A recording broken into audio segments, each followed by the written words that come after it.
মালদায় ফের shoot out, লিচু বাগান থেকে রক্তাক্ত অবস্থায় গুলিবিদ্ধ যুবক উদ্ধার। কালিয়াচক থানার মজুমপুর এলাকার ঘটনা। করিম খান নামে ওই যুবক বর্তমানে আশঙ্কাজনক অবস্থায় মালদা মেডিকেল কলেজ হাসপাতালে চিকিৎসাধীন। পরিবার সূত্রে জানা যায়, বাড়ির পাশে লিচু বাগান জোগাচ্ছিল এই যুবক।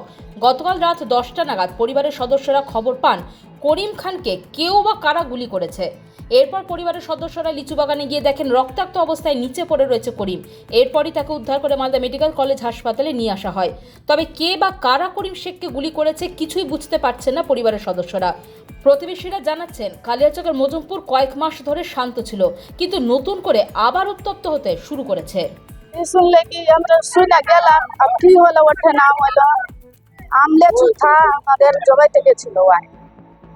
अब ওঠে কে গুলি করলে আর আমরা জানি না, ওঠে পড়া ছিল, পেটে লেগেছে, পেটে লেগেছে। কি করতে গেছিল আপনার ছেলে? লেচু আর ই আছে, আম আছে আমাদের। আপনাদের নিয়ে গিয়ে হ্যাঁ নিজের আছে। পুলিশ গিয়েছিল? হ্যাঁ গেছিল পুলিশ। আমরা শান্তি চাই। আপনার ছেলে এখন কোথায় ভর্তি? হ্যাঁ মেডিকেলে কেমন অবস্থা? আছে, খুব তো ই নাই আছে। কে গুলি মারলো? কে গুলি? না দেখিনি আমরা। আক্রোশ ছিল কোনো? না না কোনো দল করে? না, কি চাইছেন আপনারা? শান্তি চাই। বলছিলাম, কি শুনতে পেলেন? শুনতে পেলাম যে সন্ধ্যাটা গলি করে দিচ্ছে গ্রামে, তো খবর পেয়ে আমরা গেছিলাম ওখানে। এবার আমরা চলে এসেছি ওখানে, বাগিচা জগায় আপনার বাবার আপনার মায়ের, লেচুর বাগিচা, আমের বাগিচা। কারা গুলি করলো? কে করেছে আমরা জানি না এটা স্যার।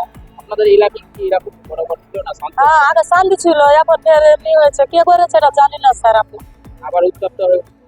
না, এটা আমরা বলতে পারছি না স্যার। কারা করছে এই ধরনের কাজ? আল্লাহ জানে। বললো পেটে গলি লেগেছে। এখন আমি দেখিনি ভাই, বলছে কি হয়েছে আমি জানি না এটা স্যার। গিয়েছিল? কি বললা গেছিল। Bureau news, Bangla Times.